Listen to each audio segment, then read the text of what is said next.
Hey guys, Aaron Cybertron Zhang here, and today I'm back with another VGC 14 battle for you all. Now before I get started, I just wanted to talk a bit about the channel in the upcoming months. So obviously, recently I've just been posting VGC 2014 battles and, the analysis of the team I brought to Worlds, but the main reason why I haven't been doing as much analysis content is because Omega Ruby and Alpha Sapphire is coming out soon, and with that means new VGC rules. So I'm kind of waiting out for that, and I'll be posting so much content once the new games come out and once the new VGC rules are announced. But if you guys have any suggestions for what you'd like to see, just general VGC help, definitely let me know. I don't really think I plan on doing individual analyses at this point, since there are very few tournaments actually left for this format, and it'll be very, basically, we'll be switching formats very quickly after October, excuse me. But yeah, if there's any kind of general content you'd like to see other than team building, which I've done a bunch of, let me know and I'll do my best to accommodate what you guys want. In addition, I'd still really like to post more frequently. I'm kind of super busy with senior year of high school right now, applying to colleges, getting good grades, standardized testing, etc. But at the same time, I still feel like I could put more time in this channel, and you guys definitely deserve the content. You guys have been super nice and good with the support, just being supportive fans, and I really can't tell you how much I appreciate that. And I'm not a fan of having a goal for likes, but it really is a good way for me to see how many of you are interested in my content at the moment. So I'll do my best to bring you content regardless, but if you guys hit 500 likes on a video, in a day, I promise a daily upload the following day. So let's do our best for that, and you keep up your part, I'll do mine. But regardless, I'd still like, content on this channel to be top quality and for there to be a lot of it, but we'll kind of see based off how real life plays out the next couple of months. Anyway, let's finally get into today's battle. The last battle I featured on this channel was against Scar, a top player from Japan who finished at top 4 at their nationals and then finished with the 2-4 record at Worlds this year. His team report was actually recently posted on Nugget Bridge, so I'll link that in the description below. I was able to play smartly after a poor turn 1 in the first game, taking advantage of the Choice Scarf Zapdos, which really crushed me in the first turn, and I got lots of valuable team info. Decided not to bring Salamence this time around. You see Kangaskhan, Hariyama, Rotom Heat, Ferrothorn. He has Mawile, Gengar, Tyranitar, and Garchomp. So without further ado, let's get into this battle. Now, Scar's team, if you haven't read the team analysis yet, is pretty absurd. He's got, a super standard looking team. So you look at it and you're like, oh, these Pokemon are pretty easy to beat because I know what I can expect. The reality is every Pokemon has a trick up its sleeve. And I'm not going to spoil too much right now, but you'll see as the battle progresses. So I lead with Hariyama, Kangaskhan against his Garchomp and Gengar. The first turn I was kind of thinking, okay, I can just fake out the Garchomp and double edge it, but at the same time I was anticipating a Protect from that Garchomp and maybe a Will-O-Wisp. So I said to myself, to maximize my, efforts, I can either just double edge and knock off the Garchomp and Gengar to ensure damage on anything. And even if he gets the Will-O-Wisp off onto Kangaskhan, I can still do around 50% with the double edge. So I guess worst case scenario here is him protecting Garchomp and Will-O-Wisping, but he doesn't do that. He protects the Gengar, so I actually get my full power double edge off against that Garchomp. And since he actually has Life Orb, I'm actually able to pick up the KO with double edge. Does just enough.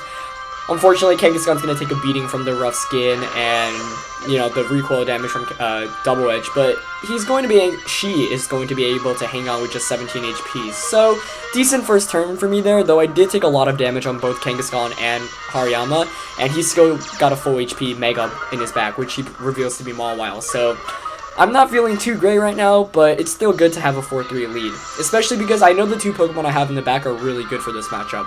I'm actually going to pull a double switch here because I know Kangaskhan can still be good for the remaining Pokemon he has, namely Tyranitar.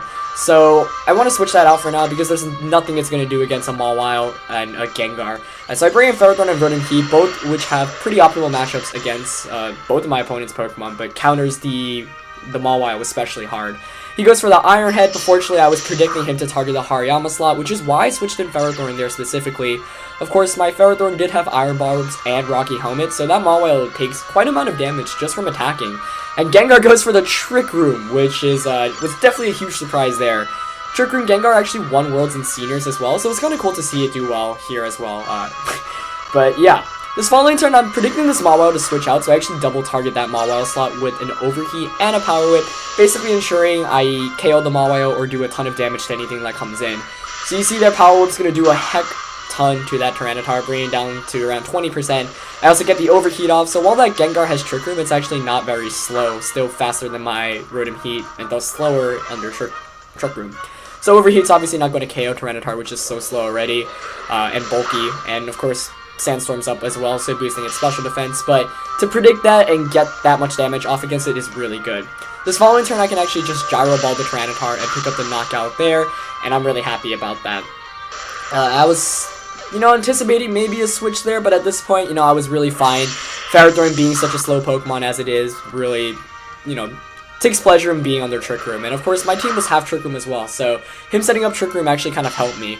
Of course, if I didn't nail the prediction there in the first turn, his Tyranitar might have been able to hang around the following turn and maybe even have get a Fire Blast off against the Ferrothorn, which is kind of what I was anticipating there. But because I was able to predict it, that really helped me out. I'm going to switch the Rotom Heat here into Kangaskhan, mainly because I know Rotom Heat can get the one-hit KO on Mawile late game. He actually goes for a Sucker Punch onto my Ferrothorn, probably fishing for a critical hit at this point, but he's not going to get that. He's going to take a ton of damage from the Rocky Helmet and the Iron Barbs. I get the Gyro Ball off, and it actually KOs the Gengar. So 4-1 at this point, and I've got a Rotom Heat in the back, which can safely Will-O-Wisp and obviously just overheat the Mawile. So at this point, obviously, I feel very good about my position. He's going to Protect here just to get the Sandstorm damage to KO the Kangaskhan. I go for the Sucker Punch there, mainly to avoid his Sucker Punch, actually. But Sandstorm's going to knock me out here. And at this point, I know it's still fine because I've got 3 Pokemon, and there's really not much he can do. Unless maybe he has... There's actually really nothing, especially because I can just bring in Hariyama, Fake Out, Leech Seed, Endgame, etc. He goes for the Protect here. When I do just go for the Fake Out, which you see there does minimal damage, but at this point it's just cleaning the game up. I actually go for the Gyro Ball just to get as much damage off as possible. Don't want to risk the Leech Seed miss. And I know at this point, 3-on-1, Mawile even with Sucker Punch, not going to be able to close the deal. So, end up taking a pretty convincing 3-0 win there against Scar. His Trick Room Gengar definitely caught me off guard, but I was able to bring my Ferrothorn in and take full advantage of that, and it really worked out in my favor. Tyranitar might have actually carried a Fire-type attack, didn't actually, get to find out, but I was lucky enough to nail that prediction in the switch in, and that really helped me basically seal up the battle, because it really just took out one of his main offensive threats under Trick Room. Anyway, I hope you guys enjoyed that battle, and I'll see you next time. Peace.